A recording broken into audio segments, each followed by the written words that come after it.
শেখ হাসিনার সাথে বন্ধুত্ব টিকিয়ে রাখতে আওয়ামী লীগের খুশির জন্য বাংলাদেশের 18 কোটি মানুষের বিরুদ্ধে ভারত রুখে দাঁড়িয়েছে বলে মন্তব্য করেছেন বিএনপির vice chairman doctor Asaduzzaman Ripon. আজ বেলা 12:30টার দিকে মুন্সিগঞ্জের লৌহজঙ্গে উপজেলা বিএনপির আয়োজিত এক আলোচনা সভায় তিনি বলেন, ভারতে বসে অন্তর্বর্তীকালীন সরকারকে ব্যর্থ করতে নতুন করে দেশের মানুষের সাম্প্রদায়িক সম্প্রীতি নষ্টের জন্য নানা ষড়যন্ত্র ও অপচেষ্টা চালিয়ে যাচ্ছে আওয়ামী লীগ।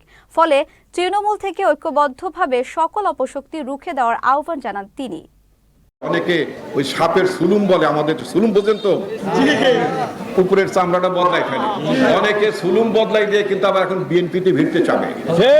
এই জাতীয় লোকগুলোকে নেবেন না। দল ভারী করার জন্য আওয়ামী লীগকে গ্রহণ করার কোনো দরকার নেই। আপনারা অনেক বড় দল, অনেক বড় দল। আপনারা সুবিধা দেখলে আসি, সুবিধা দেখলে নাই, নাকি বিপদ দেখলে নাই, বিপদ কেটে গেলে আসি, এইগুলো তো চলবে না, নাকি? আপনারা নিজেদের শক্তি অনেক বড়, অনেক যথেষ্ট আপনারা।